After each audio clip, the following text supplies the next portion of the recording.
Black bipolar female. Black bipolar female.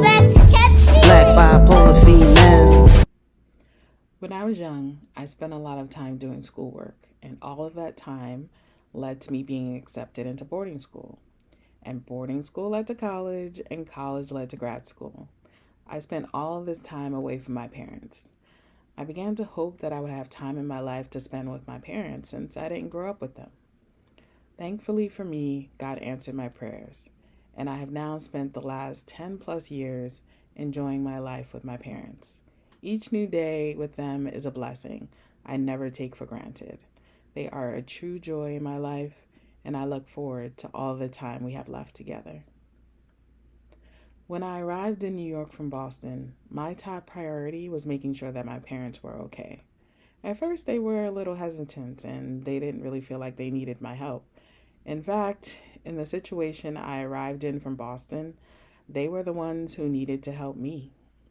I was jobless, I didn't have a place of my own, and I left Boston feeling defeated by the corporate world. I'd recently walked away from a job making the most money I'd ever made up until that point because of a toxic work environment and a horrible manager. I knew I wanted to write, but without any money or stability, it seemed like a pipe dream. I couldn't just depend on my parents because they were about to retire. I needed to find a job as soon as possible because I especially didn't want to rely on my parents when they were only getting a Social Security check.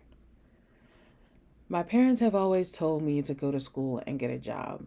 Sometimes it didn't seem to matter what the job was or what I was going through at that job, as long as I had one. We were a family who held jobs and worked for a living. It disturbed them to think I might want to do anything else.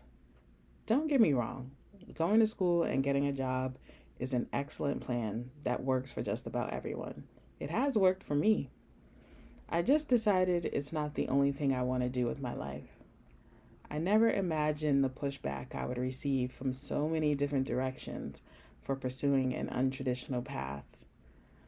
But now I know it's not just about me choosing a different path, it's more about what that means.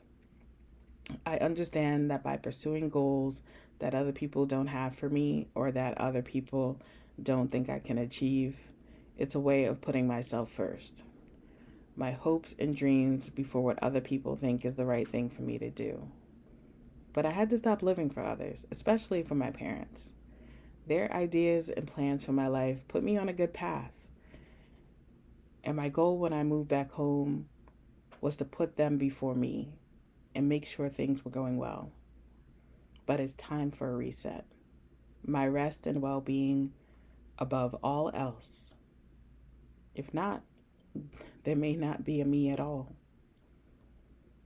Now, some might say, shouldn't God be first in your life? I answer that God is the one who is pushing me to put myself first.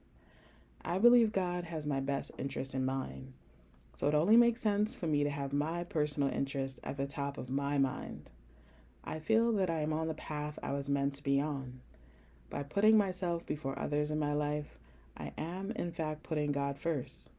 I have to focus on myself in order to have the best possible relationship with God. In 2025, I went to the doctor for the first time in almost 5 years, and my body was in really bad shape. I was having a really hard time breathing and walking, and it seemed like every other aspect of my life was struggling. I was doing my best to cover it all up and make it seem like I was okay, and I did a really good job. I think most people were shocked when I took a break from all the writing and directing to focus on my mental health. The truth is, I just didn't have the energy to keep going. Maybe people just thought it was exhaustion, but I knew it was something more.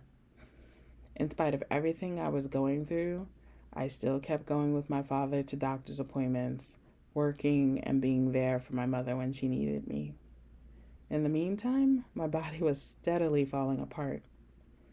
My blood work indicated that I was anemic in September of 2024.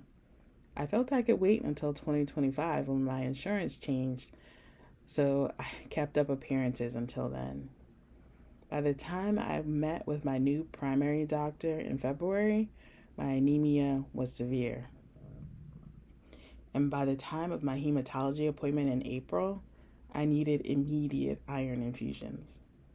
The entire time I kept thinking that my health could wait. There were other more important things to take care of, other people to tend to, bills to pay. I had to go on living my life, even as it was becoming more and more difficult to live. Thankfully, I ended up getting the treatment I needed right in time, but it did teach me a lesson.